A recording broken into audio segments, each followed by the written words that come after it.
বিশ্বের বিভিন্ন দেশে থাকা যুক্তরাষ্ট্রের দূতাবাসগুলোকে শিক্ষার্থী ও বিনিময় কর্মসূচির এফএমজে ভিসার সাক্ষাৎকারের শিডিউল দেওয়া স্থগিত রাখার নির্দেশ দিয়েছে ট্রাম্প প্রশাসন।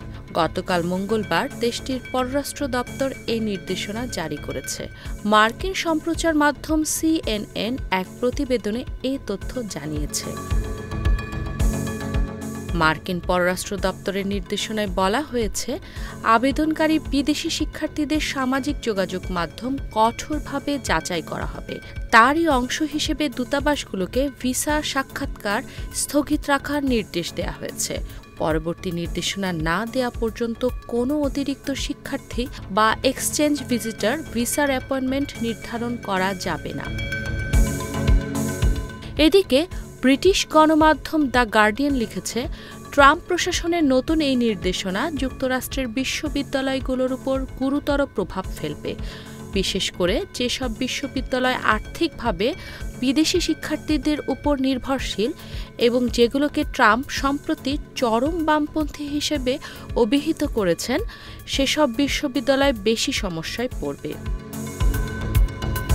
মার্কিন পররাষ্ট্র দপ্তর আরও জানিয়েছে, বিদ্যমান অপারেশন এবং ভেটিং প্রক্রিয়া পর্যালোচনা করা হচ্ছে। সামাজিক যোগাযোগ মাধ্যম পর্যবেক্ষণের বিস্তৃত রূপ শিগগিরই জারি করা হবে। এই প্রক্রিয়ার আওতায় আবেদনকারীদের ইনস্টাগ্রাম, এক্স, টিকটক সহ বিভিন্ন প্ল্যাটফর্মে করা পোস্ট, শেয়ার ও মন্তব্য খতিয়ে দেখা হবে। জাতীয় নিরাপত্তার জন্য হুমকিমূলক কিছু রয়েছে কিনা তা নিশ্চিত হওয়ার জন্যই এই উদ্যোগ। গত মার্চে যুক্তরাষ্ট্রের বিভিন্ন বিশ্ববিদ্যালয় ক্যাম্পাসে ফিলিস্তিনপন্থী শিক্ষার্থীরা বিক্ষোভ শুরু করে। তখন থেকেই শিক্ষার্থীদের সামাজিক যোগাযোগ মাধ্যমে বাধ্যতামূলক পর্যবেক্ষণ শুরু করে ট্রাম্প প্রশাসন। তখন সন্ত্রাসী কার্যক্রম বা সন্ত্রাসী সংগঠনের প্রতি সমর্থন সংক্রান্ত প্রমাণ অনুসন্ধানের নির্দেশ দেওয়া হয়েছিল। এমনকি বিতর্কিত পোস্ট ডিলিট করলেও সেগুলোর স্ক্রিনশট সংরক্ষণ করতে বলা হয় কনসুলার অফিসারদের।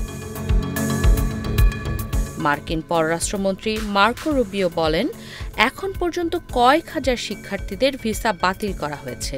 মার্চে এই সংখ্যা ৩ শতাধিক।